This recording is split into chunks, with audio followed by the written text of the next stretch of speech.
Hello everyone and welcome back to Movie Chat, where it's all about the plot.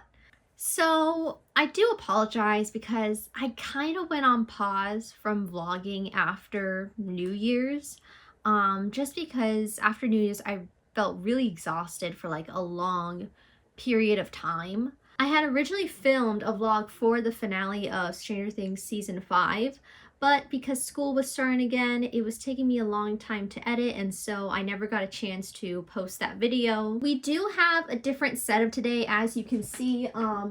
My setup kind of looks empty. I don't know if you can see compared to how I normally film for these vlogs. I'm trying to experiment with the setup to see what looks best. I also got a Labubu. You want to see? Look. This is my Labubu.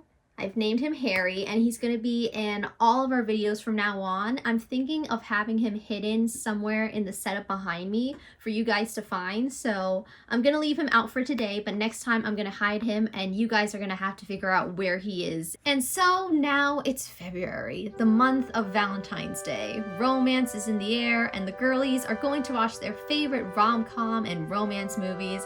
Some good and some not so good in my opinion. So I figured I would do a video on romance tropes that I don't want to see in the year of 2026. Before we begin, if you are new to the channel and you enjoy this video, please be sure to hit the like button as well as subscribe and hit the notification bell so you never miss another video. Without further ado, let's get into it.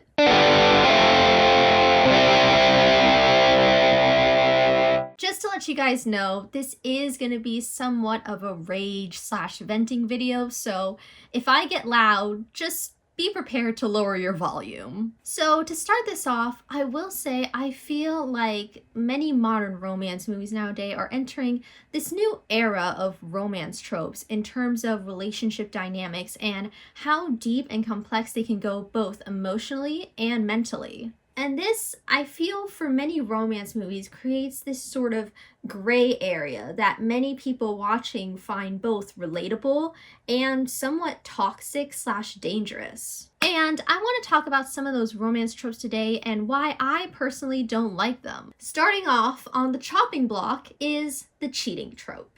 You guys, I really thought we got rid of this trope in the early 2000s. I really did. And then comes Colleen Hoover. And of course, all the girlies on Book Talk who love her for some reason persuaded her to make her awful books into awful movies. And her latest one, Regretting You, starring McKenna Grace and Mason Thames, let's just say, for me, was a rough watch. Because the whole time, their characters, Claire and Miller, are just cheating together while Miller has this ongoing on and off again relationship with his actual girlfriend Shelby, who for some reason never appears at all throughout the film, even though it's a main thread to their romance plot. It's like the craziest thing. Like, where was Shelby during all of this? That's what I want to know. And the whole time watching this, it's so frustrating and annoying. And while Miller reveals that Shelby is who he considers his safe option, it doesn't erase the fact that he's messing with a girl that he doesn't even like. Especially when he continuously goes back to Shelby during the movie while also hanging out with Claire. And even though they do get together in the end, it's really frustrating when the male character cheating is overlooked because of how cute he is with the female main character. Because to me, any sort of cheating, no matter if it's a happy ending, isn't cute. And it really creates a bad message for girls who may get roped into being someone's side chick because they are so eager for the person to leave their significant other for them. To me, it creates this very toxic message of men putting the woman they are seeing as an option because they are afraid that if they ever truly break up, there is no safety net to fall onto. And it's just so damaging for young men and women to see this on screen as something that's romantic when it's not. The second trope on the chopping block, I will admit, grinds my gears so much because it's become so common in television, and it is the dating your step-sibling trope. And this is especially seen in both The Walter Boys and the movie My Fault London. And of course, naturally, the defense for this trope is, oh, well, they're not really siblings because they're not biologically related, so, it's okay. No! No, it's not okay. I don't care how you guys defend this trope, okay? I don't care if they're not really siblings. I don't care if the marriage or the adoption isn't finalized, okay? Because no matter which way to Sunday you guys try to defend this, it's weird. It's weird. It's really, really weird, guys. And I don't know if anyone else can relate to this, but whenever I watch this trope play out on TV, I just get this really weird, icky, uncomfortable feeling. It's not okay. Like, even if you are not biologically related, you wanting to date your soon to be step sibling is weird. Because to me, that's just the same thing as you wanting to date your actual sibling. And for me, it's especially uncomfortable watching this play out in the Walter brothers, where the main character Jackie has undergone a traumatic event, losing both her parents and her sister. And rather than helping her through her trauma, both brothers the entire time are pressuring her to date them and are constantly on top of her all of the time. It is so exhausting, and I cannot tell you how horrible I felt watching the whole love triangle play out while poor Jackie is still in mourning of her recently deceased family.